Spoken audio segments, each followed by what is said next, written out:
Welcome to the Gainers Corporate Coffee Mornings. My guests today are the Guardsman Group Limited Co-Managing Director Mr. Vinay Walia and Lieutenant Commander George Overton, who is in charge of operations for the entire group.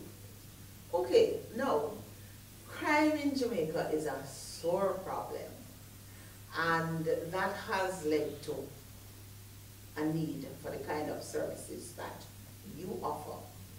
Tell us some of those services that persons who want to protect life and property, and particularly commercial properties, exactly what do you offer to those persons? Our two industrial security companies, Guardsman and Marksman Limited, offer island-wide industrial security services. This is the traditional unarmed guard, the armed guard, or the canine and handler, dog and handler. They pretty much operate, and their client base ranges from the individual right through corporate and industrial. There's Guardsman Armored Limited. Guardsman Armored is our cash logistics and management company.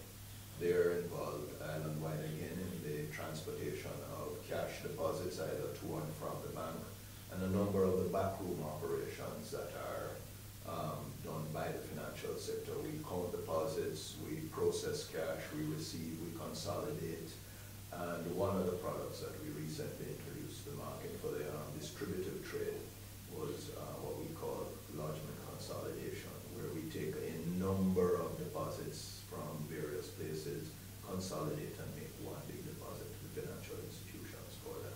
How costly is that one to the user? Because, I mean, robberies are on the rise. Is it expensive if I were to ask you to come and pick up my cash sales at the end of the day and deposit it for me? The rate structure is pretty much dependent on how much cash we actually handle for you. It's extremely affordable. So if I were moving under $1 million a day, how much would I pay you? It will be less than the tax if you're doing from the bank. Really? Yes. You mean Very around town, let's say under $500 per day? Very affordable, correct. Very affordable, and it comes with an armored car transporting the money. It comes with a minimum of 3 armed officers, and it comes with the insurances. But what you get, it is extremely affordable. And those guys don't smile at all, because I try to teach them from time to time, but they just, it's like they're looking right through you. So there's specialized training there. It's not just training, but they know that they have to be aware, and responding to a smile is taking them away from the consciousness of the wider environment.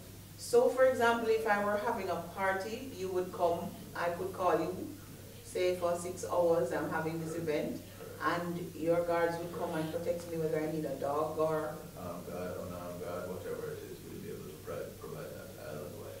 The other 14 parishes? All 14 parishes. Right. The other service that we have is Guardsman Alarms, which deals with the technology side of security. They're into alarm systems, whether it be intrusion, panic alarms, we're into vehicle tracking, closed circuit television systems, all sorts of things, digital radios, the whole 9 yards.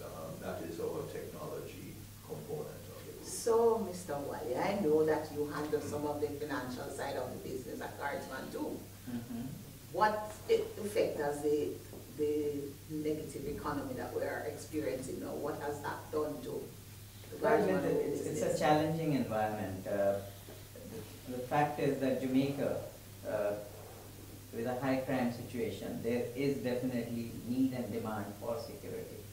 But the bigger question is, can you afford? Right. And affordability becomes an issue. And as a result, what we've noticed recently is that a lot of our customers, if their requirement is, let's say, to put in a resource of 10 cars, they can only afford 5 or 6. That's what falls within their budget. And as a result, now we have to make a big assessment of managing risk and at what cost. And that is what is the challenge for the security industry at this present time. All across the board, even in the islands outside of Jamaica where you have... It's the same environment. I mean, the global crisis in 2008 has basically affected all the CARICOM islands. So with that in mind, then, do you have any immediate plans to grow the business? Well, what we have done is, as you would have heard Commander say, all the various aspects of security, means we take pride in saying that we provide comprehensive security from a single source. So as a result, we are able to better kind of measure the risk and then give you a security solution, which kind of falls within. I was thinking more of growing, spreading out to other islands besides the three that we are in now. So we are looking at a couple of other islands when the whole idea is to go the Pan-Caribbean footprint. So we are looking at next year to go to Bahamas, and there are some discussions to go to Trinidad. Excellent. So these are all at a very exploratory stage. I mean, Bahamas we are a little further down than Trinidad. Well, it would be good to sell Trinidad something for a change, wouldn't it? Absolutely. Okay, thank you.